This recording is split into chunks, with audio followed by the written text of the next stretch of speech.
We're going to wait a couple of minutes so people can log in, and then we'll go ahead and get started.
Hello, everyone. Thank you for joining us this evening.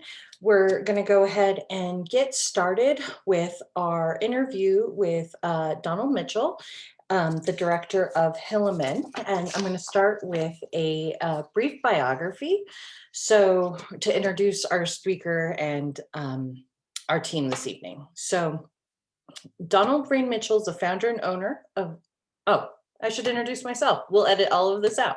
Hi, I'm Jackie, the Executive Director of National Association of Biology Teachers. I appreciate you joining us this Friday evening to hear an interview with Donald Mitchell, who is the director of the HILLEMAN documentary. And this event is part of our HILLEMAN Essay Contest Month that NABT is partnering with the Vaccine Makers Project and Children's Hospital of Philadelphia, and we're bringing it to you. So tonight's speaker, we're pleased to have him, is Donald Mitchell, who's the founder and owner of Eyeline Pictures and a member of the Vaccine Makers Project. Since 1995, he has directed and edited numerous long format pieces that have been used for entertainment, education, fundraising, and public relation purposes for healthcare and nonprofit organization. He specializes in presenting complex medical information in a manner that general audiences can understand. One example of that is the film that Mr. Mitchell directed, co-wrote, and was the co-executive producer, and that's the documentary film HILLEMAN, A Perilous Quest to Save the World's Children, about the greatest vaccine maker the world has ever known. If you have not watched this film, I highly recommend it. It is fantastic. It has been made available to NABT members for free for the last few weeks. It's also available on Canopy and Curiosity Stream. And we also, right now, there is a sale on classroom licenses. So if you want to use it, I definitely recommend you check it out. Not surprising, Hilleman won Best Documentary at the Cinema International Film Festival in Australia, the Science Communication Award at the International Science Film Festival in Athens, and it was selected as one of 6 films to tour the Northeastern US as part of the Mid-Atlantic Arts Foundation's On-Screen In-Person series, and won the Audience Best Choice Documentary and Best Biography Awards at the 2017 New Hope Film Festival. In October 2017, Hilleman was also screened at the Smithsonian's National Museum of American History in Washington, D.C. In 2018, Don produced and directed and edited several projects in Nigeria and the Democratic Republic of Congo for USAID. These were sponsored initiatives around education and healthcare, and they covered a variety of topics from an instructional to documentary to dramatic narratives. Each of the pieces was shot in the languages of the region and then was subtitled in English or in a variety of different languages. Don is currently developing a feature film about the global eradication of smallpox based on William Fege's book, House on Fire. He's also co-producing and directing a feature-length documentary film titled Courting the Dream about the 1973 Memphis State University basketball team and its impact on the city of Memphis in the wake of Dr. Martin Luther King's assassination. Don Mitchell is the winner of 3 Philadelphia Independent Film Video subsidy grants, as well as a recipient of honors that include the Pennsylvania Council of the Arts Individual Artist Grant and a Media Arts Fellowship. He attended Allegheny College, where he earned a BA in English Language Arts and Literature. And we are so pleased to have him with us tonight to talk about his documentary, to talk about his experience as a storyteller and filmmaker, and to tell us about his new projects and creativity in science. So, Don, we look forward to having you join us.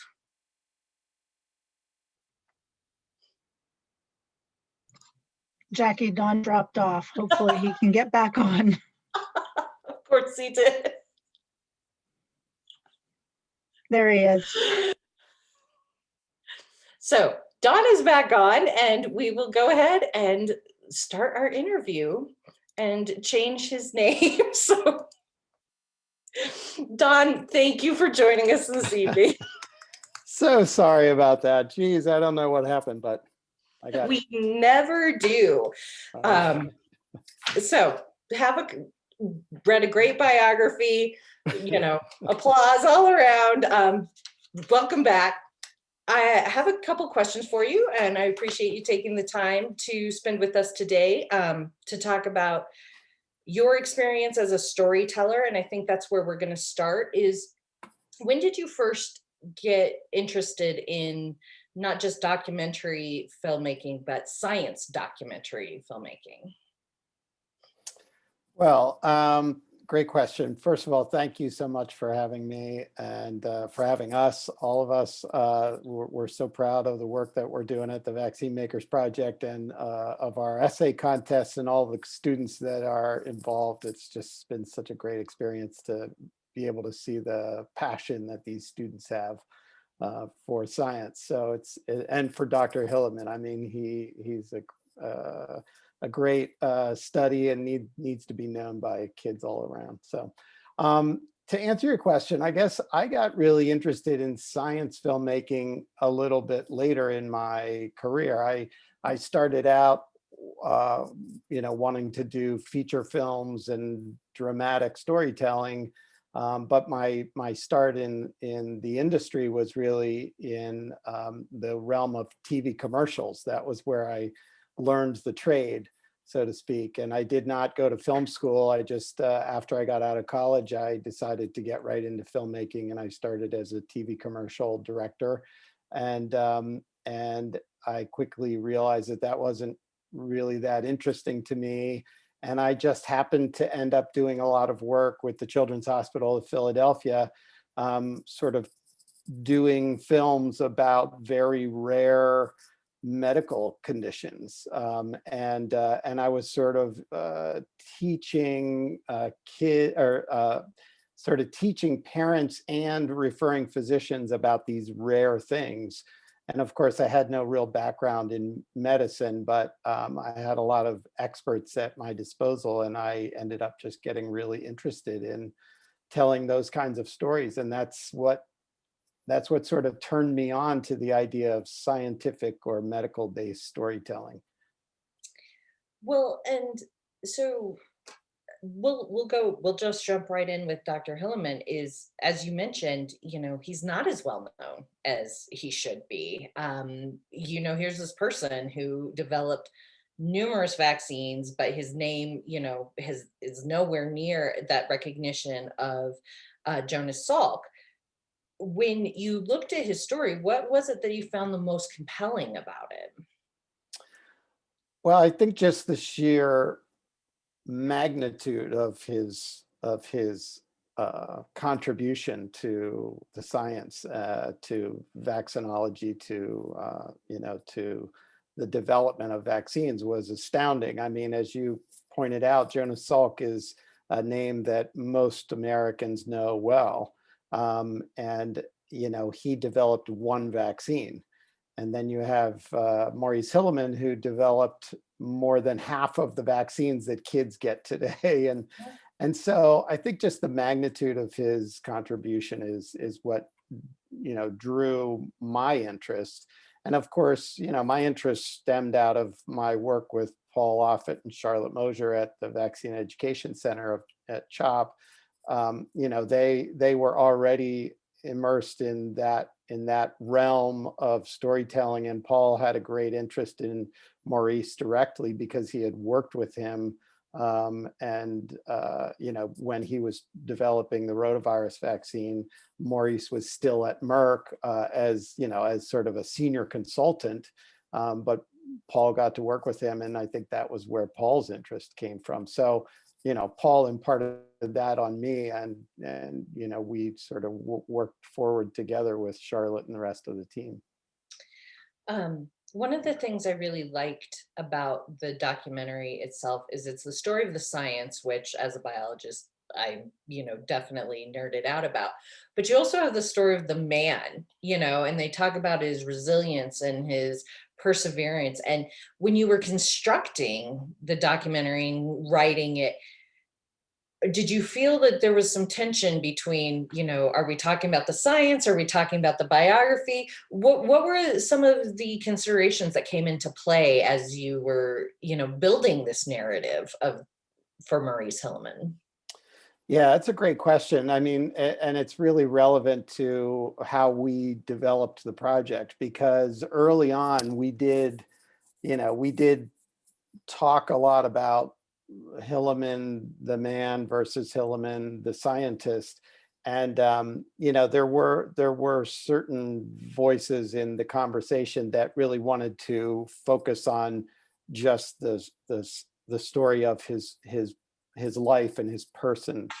I think those of us involved in the Vaccine Makers Project were very focused on the idea that this has to be, he was a scientist first. I mean, that was what he did.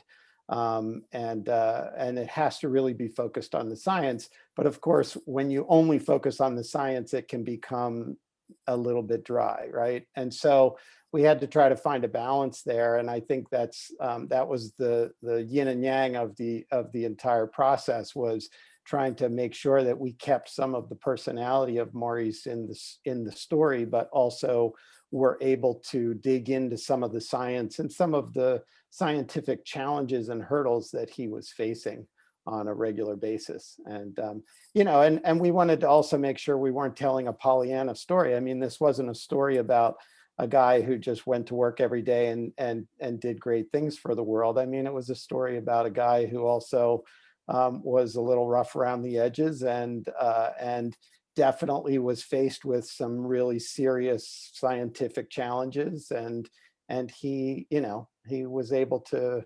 overcome them, but he did it in his own way. So Well, and I think one of the things that it that to for this point is that it was a person doing it in his own way in an environment where that was possible.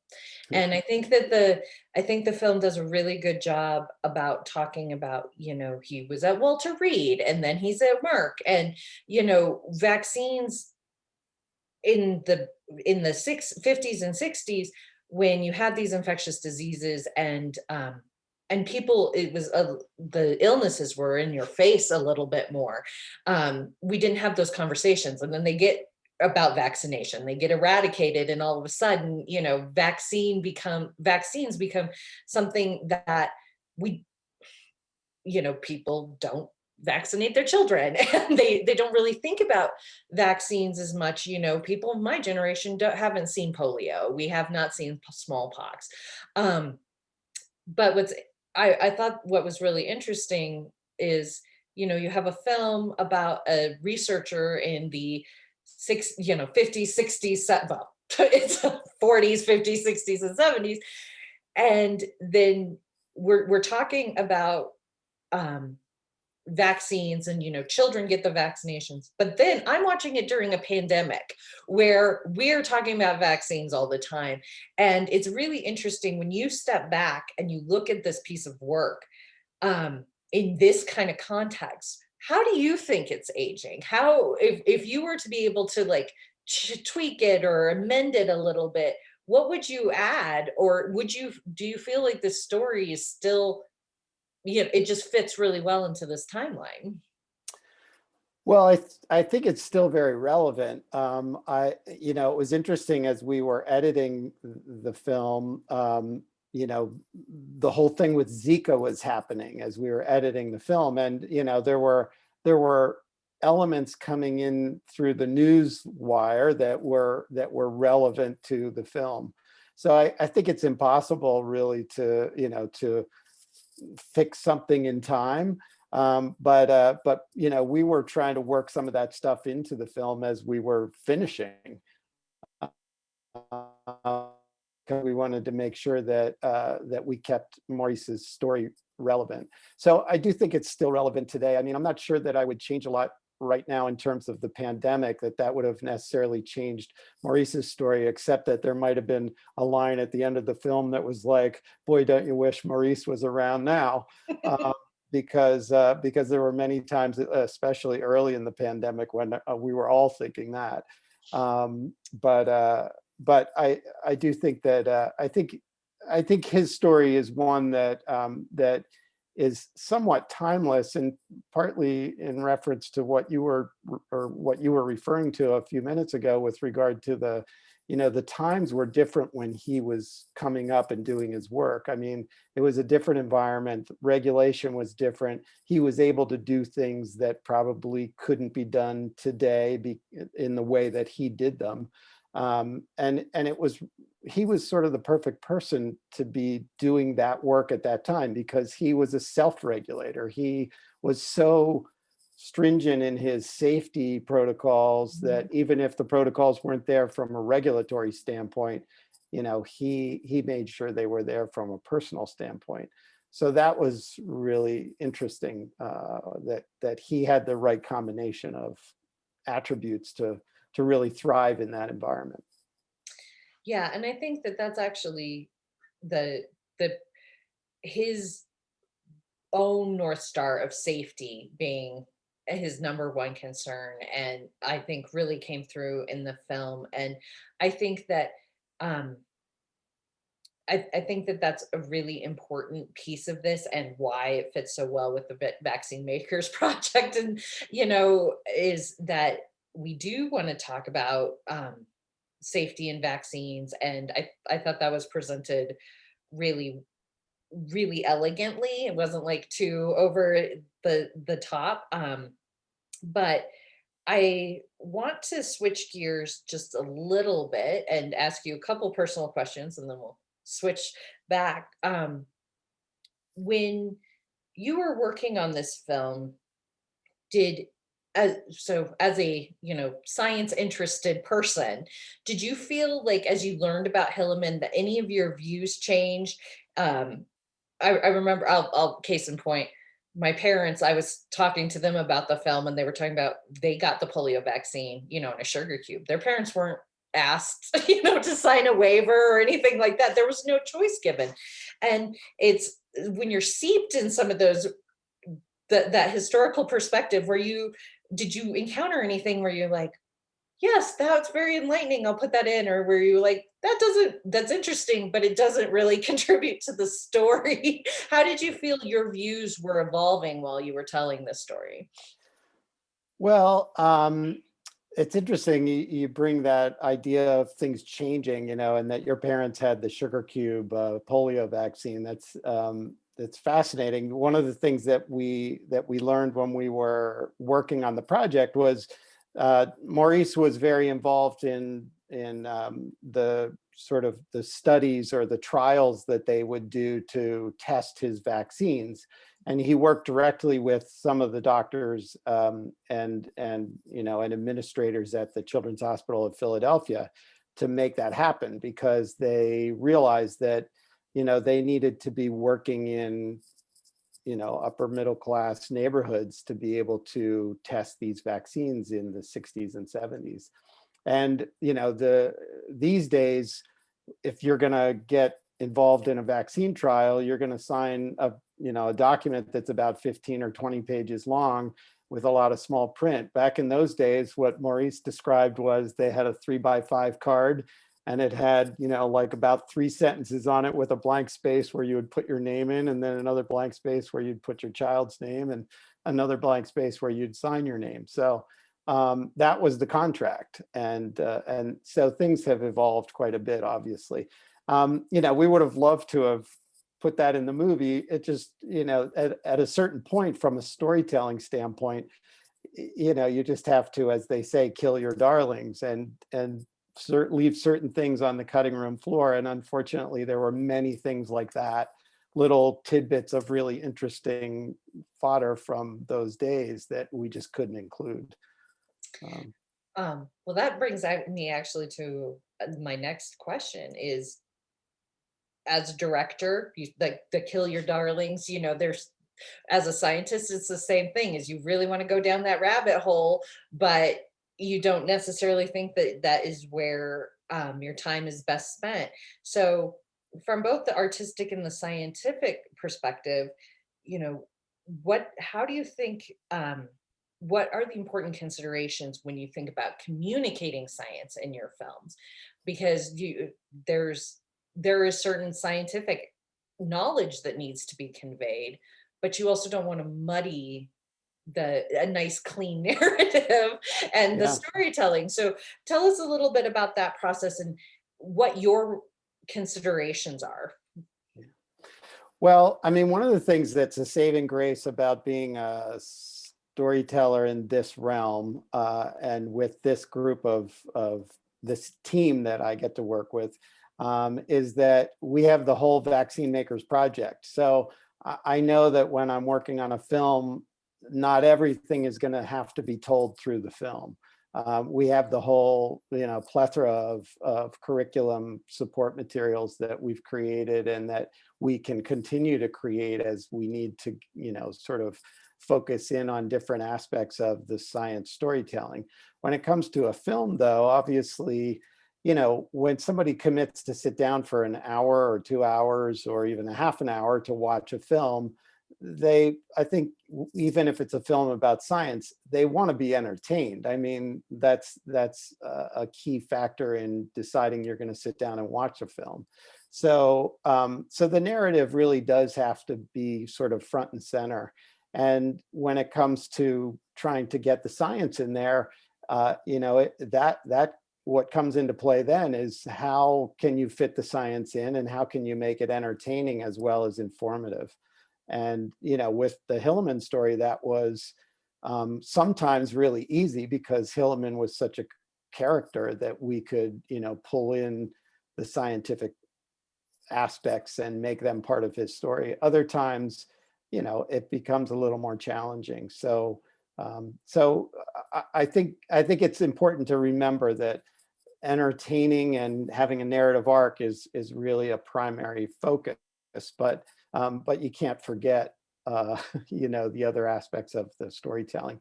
And when you don't get to include them all, there are other ways that you can sort of bring them to bear as an ancillary part of the film. So. Um, well, and I think that leads us to, how do you pick your potential topics for your other films? The things that you were doing in Africa with USAID. What are you looking for to say, I'm interested in that, I'm going to tell that story? What do you find that there's a common thread? There's like a golden rule of Don Mitchell production? Well, in the film industry, we have a crass phrase that's either for the real or for the meal. And what that means is, when you're doing a project for your reel, it's because you have a passion for the project. And when you're doing a project for the meal, it's because you gotta make a living. And so, I wouldn't say that every project I do is a passion project. There are some that are just as a matter of making a living doing what I do.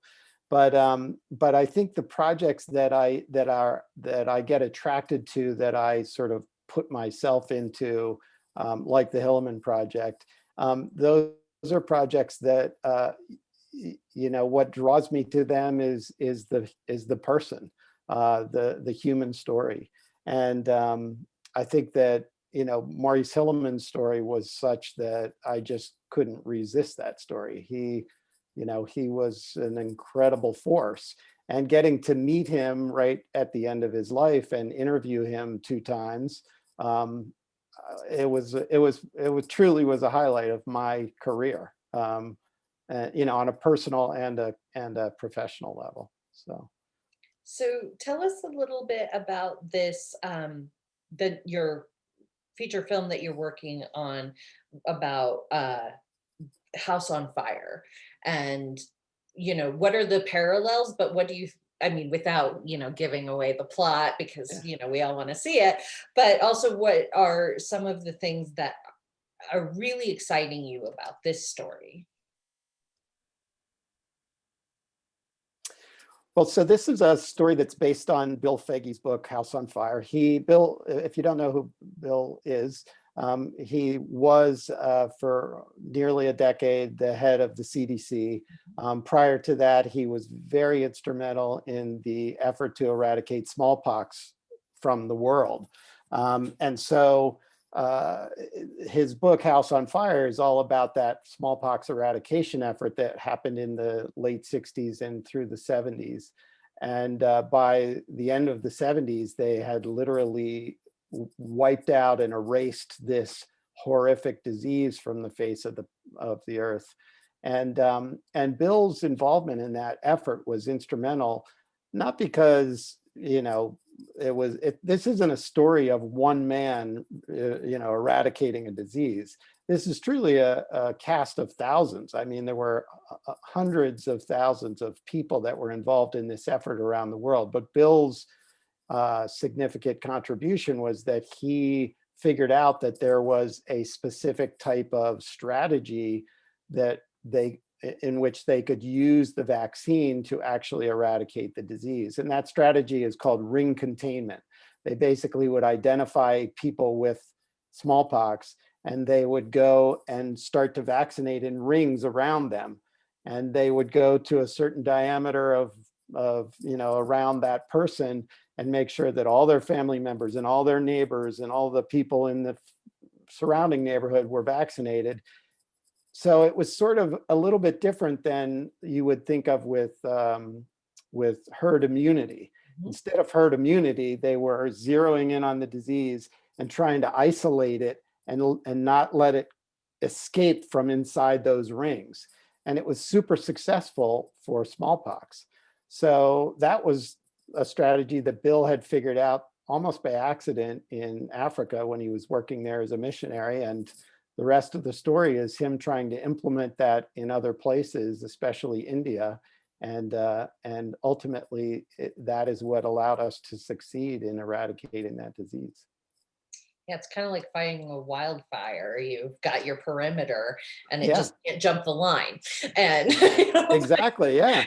so and Well, and incidentally, that's where the title of his book comes from, House on Fire, because there was a young doctor in the book that he describes who basically stood up and said, when we fight a fire in our village, we don't throw water on all the other houses.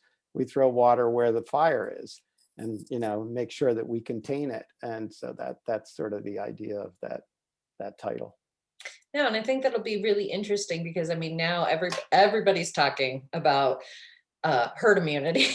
Yeah, It yeah, is now a buzzword, and I think that it's important that we talk about all of these other strategies. And it's again very interesting the timeline of these were prominent stories, and we were at war with pathogens and infectious agents, and um, we won a lot of those battles, yeah, and but yeah, we don't necessarily remember that we did. So it's important that these stories get told so that history does not have to repeat itself.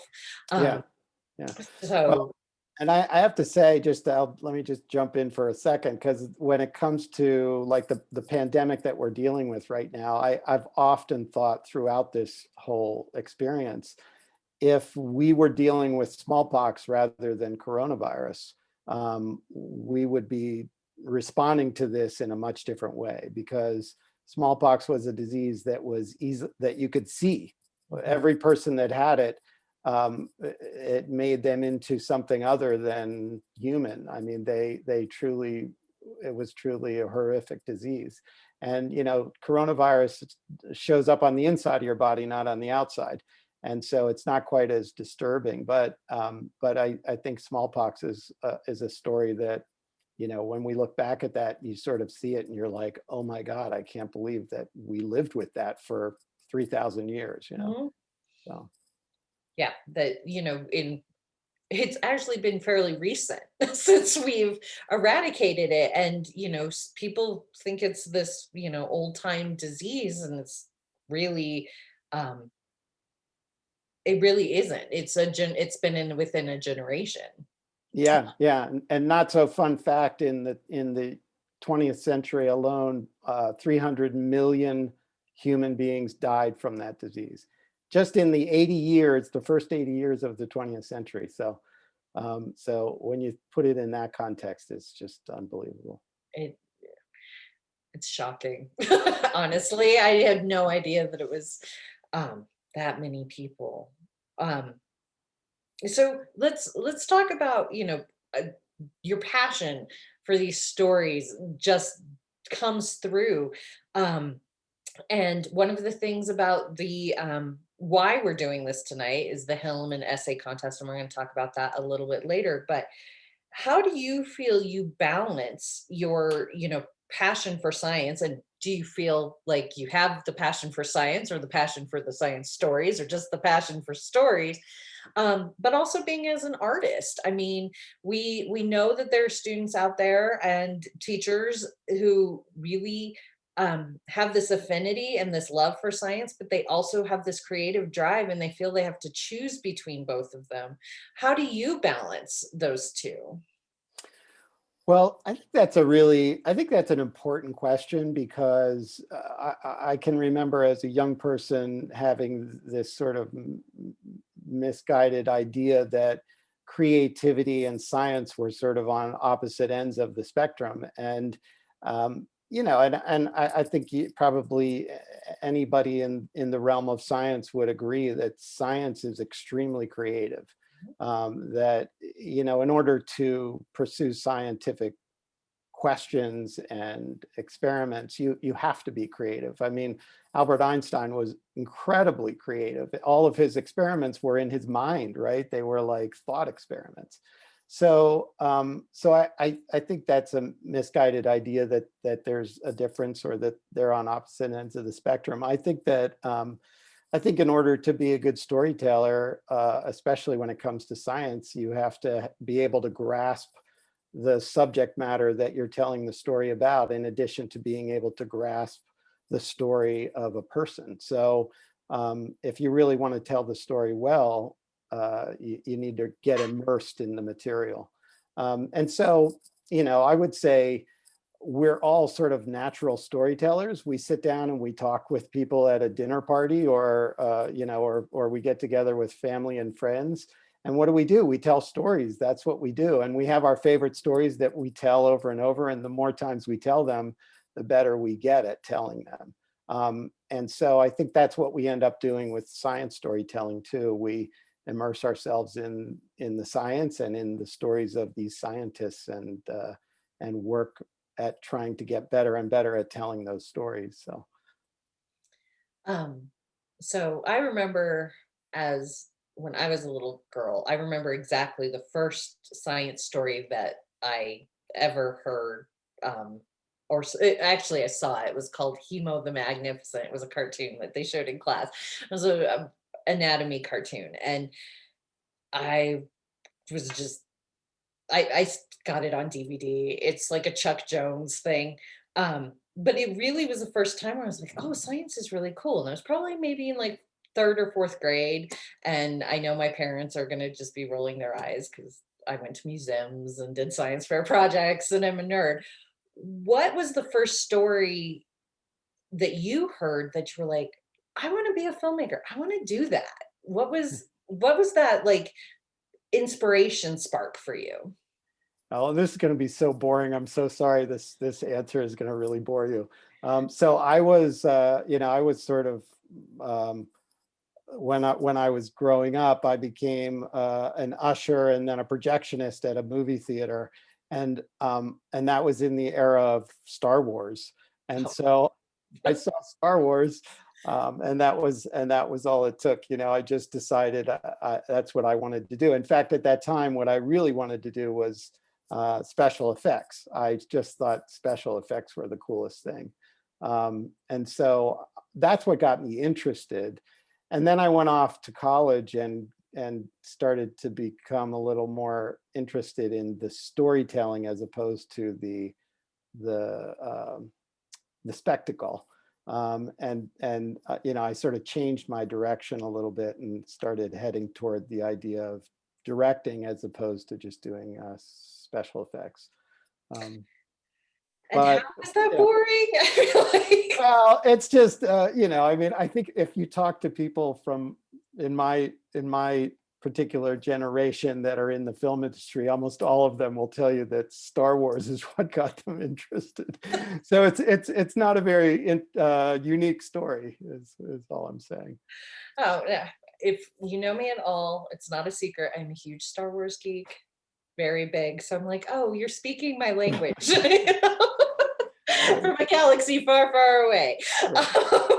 So we've talked about the smallpox work that you're doing. Tell us a little bit too, the just big departure about courting the dream, because you're taking a sports story of a college basketball team, and again 1973. So sorry, Yeah. you have a type. Yeah. Right. Right. um, and you're really contextualizing it in one of the most devastating and traumatic events in American history. And so tell us a little bit about this film that you're working on. Yeah, so this is it's a departure for me for sure, because I'm typically I mean I like sports, but not to the degree where I spend a lot of time watching sports. I mean, I just happen to be interested in this story because a good friend of mine, we went out to lunch a number of years ago, and he's from Memphis. He grew up in Memphis at that time. And he remembered this team that was this basketball team from the University of Memphis. At that time, it was called Memphis State University, and they ended up going up head to head in 1973 against the UCLA team.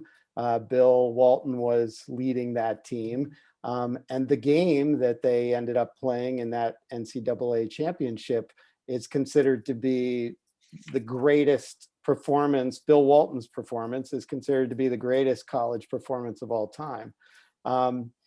Memphis lost that game, but what was special about this story is that they were the underdog and they went all the way, sort of like Rocky went all the way to the ring, and they went the distance with UCLA.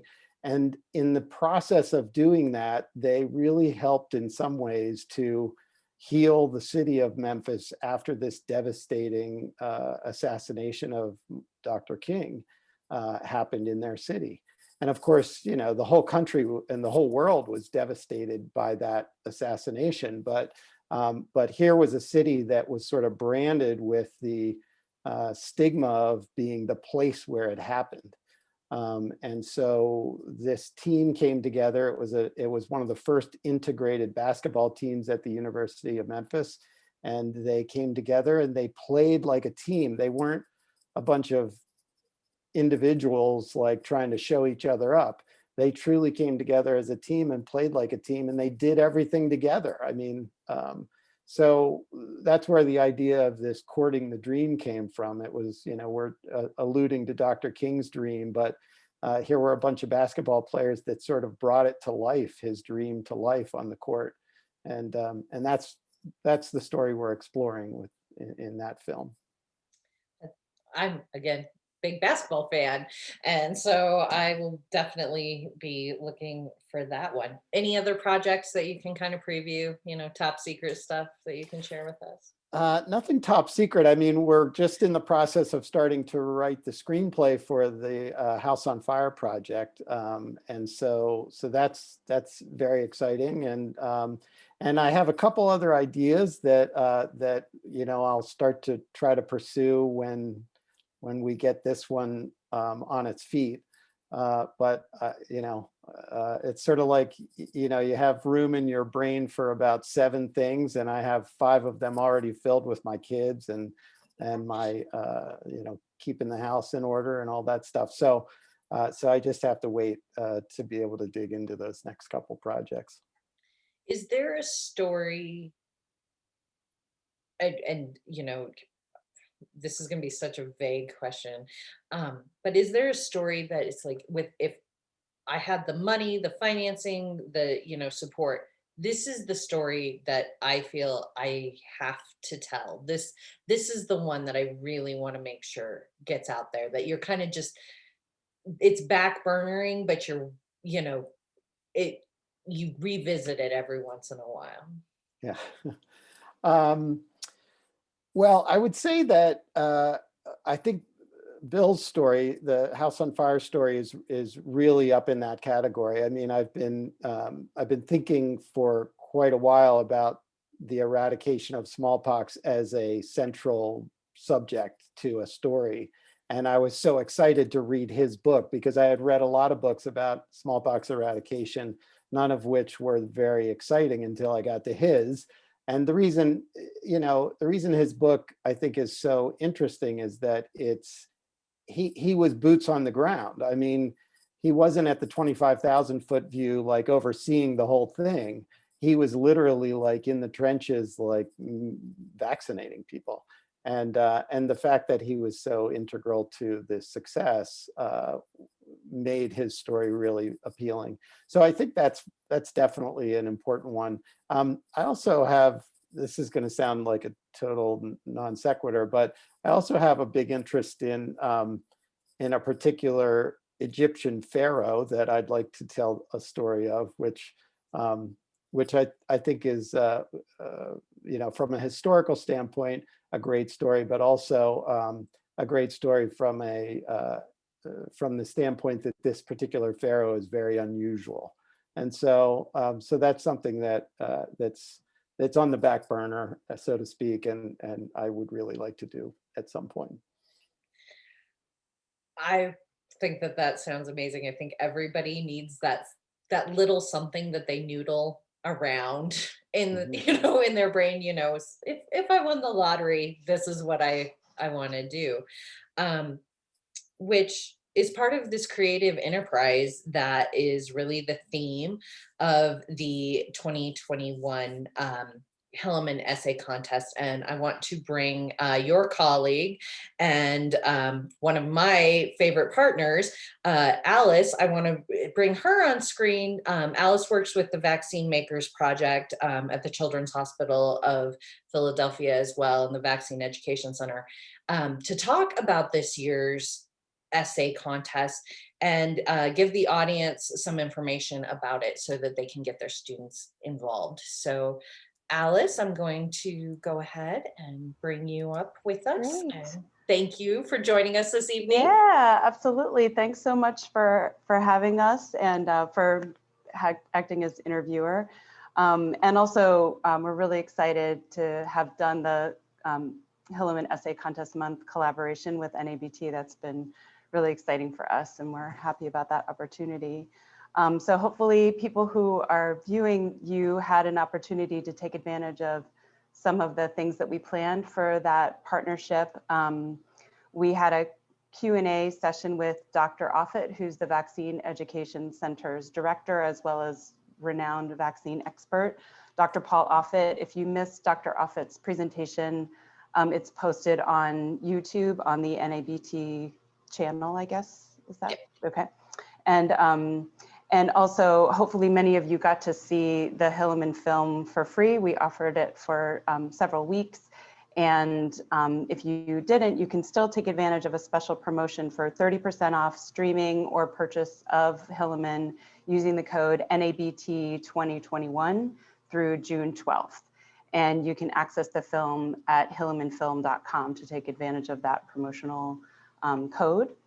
And the contest is now open. It's open until June 4th, so the deadline is approaching.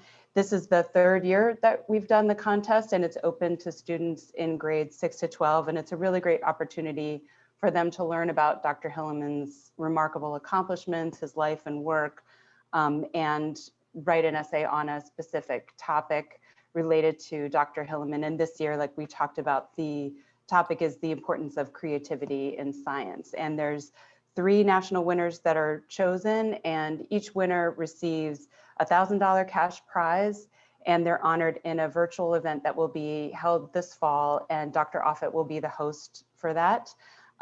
We have a very exciting special surprise speaker that I'm sworn to secrecy. I can't tell you who it is, but it's pretty great. And also we're excited that Don is creating a special short film about creativity in science. So there'll be the world premiere of that film, which is going to be great.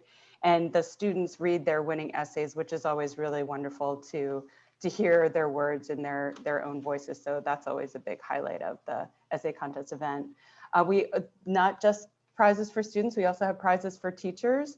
The teachers that are named in the winning students applications receive an invitation to attend the virtual event with their current classes. So they can hear the essays and hear the speaker and Dr. Offit talk. And each teacher receives a signed copy of Dr. Offit's book, Pandora's Lab, 7 Stories of Science Gone Wrong. If you've never read it, it's really cool. And also this year we have as one of the prizes a 1-year complimentary membership to NABT. Thank you, NABT, for offering that wonderful perk for the winning teachers. That's really exciting. We're really happy and thankful about that. So again, the deadline is June 4th. You can get all the contest details at hillemanfilm.com or also on the Vaccine Makers Project website, vaccinemakers.org. Both websites have a link to the contest information page right on the homepage. But although you can get to the contest information, while you're on those sites, definitely check them out. We have a lot of really great resources, free lesson resources, plans, activities, animations, short interviews. We have an interview series with Dr. Fauci talking about Dr. Hilleman and how he influenced his career and that kind of thing. We've got a lot of really great, rich resources. So we really hope that you check it out and explore those things. And also that you get in touch with us. So please contact us, either site through the contact page. We always really appreciate hearing from educators, getting your feedback, getting your thoughts on what we have to offer, any questions you have, also any vaccine questions you can get. Both sites link to the Vaccine Education Center if you have questions about or if your students have questions about vaccines in general, you can access those resources there as well. So thanks again to NABT for your wonderful collaboration, and I'll hand it back to Jackie. Well, thank you, Alice. And if you have any questions and you weren't able to find the CHOP website, email NABT. We will definitely put you in touch. We have had the pleasure of working with Alice and Charlotte Moser and the Vaccine Education Project, or the Vaccine Education Center and the Vaccine Makers Project for a couple of years. And actually, it all started with influenza vaccine information. So we are really appreciative of all of the resources that they create for teachers, their students, and their families. So Dawn, couple last questions before I let you sign off. Tell us a little bit about this short film that will be premiering in the fall that nobody told me about before 30 seconds ago. Yeah. Well, so when we were starting the effort to tell Maurice Hilleman's story, at that time, there, in addition to Maurice himself, there were a number of senior vaccine developers that that were still with us, that we just felt it was so important to capture them on film. And so we ended up being able to interview probably about 9 or 10 really amazing vaccine developers or people that were involved in vaccine development. And since a good number of them have passed away, including Maurice, of course, but that ended up leaving us with this sort of this rich archive of material that from these incredible voices in the field.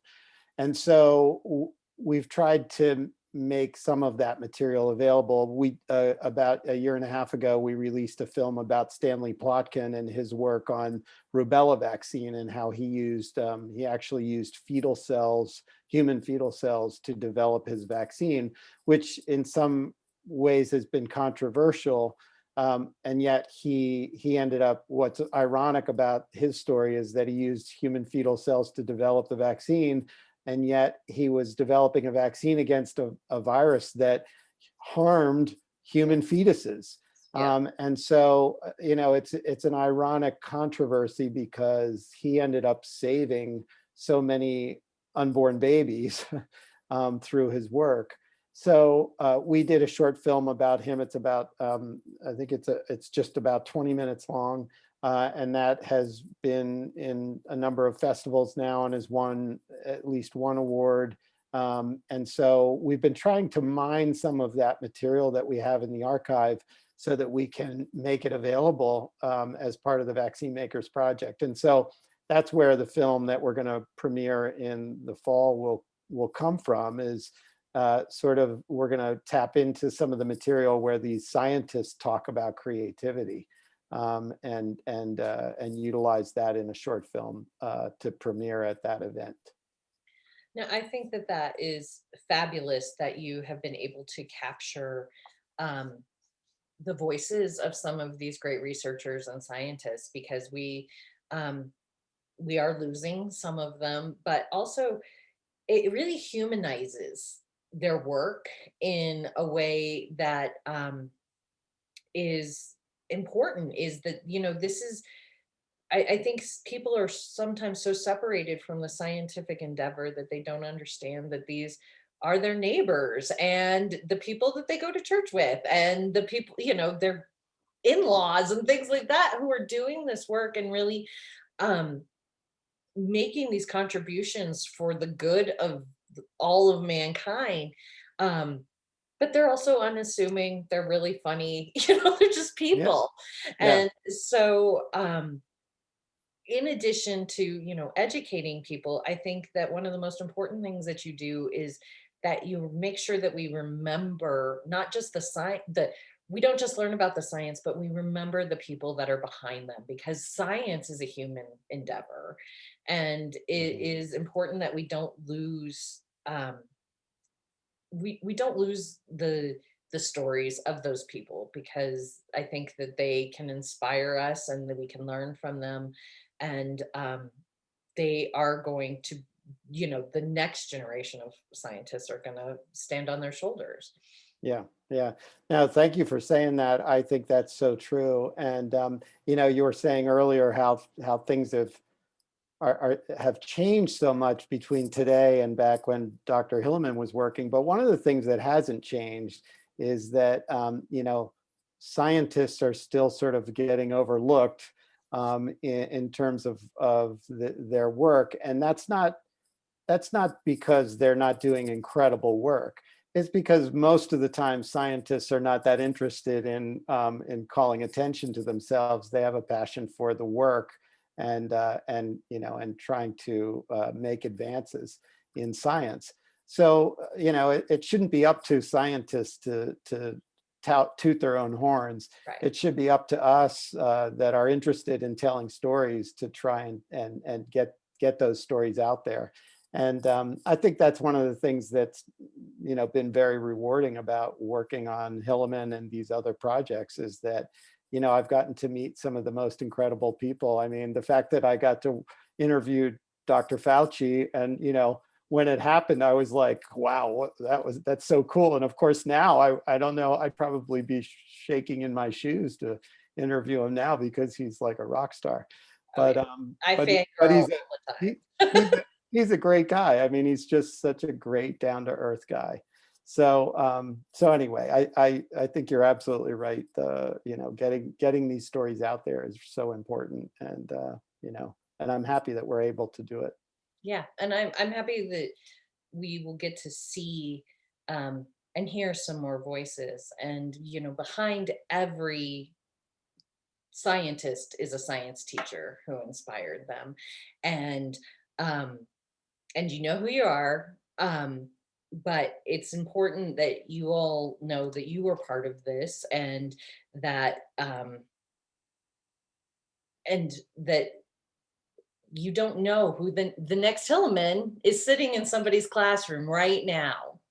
That's right. And so it's really important that um, we remember, that we get stories out there, we get more voices out there, we get more representation out there, so people can see themselves in science. And I think that documentaries like yours and work like yours and passion like yours is so instrumental in getting that done. So thank you so much for not just the stories that you tell on film, but the stories you've told this evening, and for helping to inspire the next generation of scientists and students with really knowing that they're not going to be forgotten. I think that that's a really huge point. So thank you so much for spending your time with us.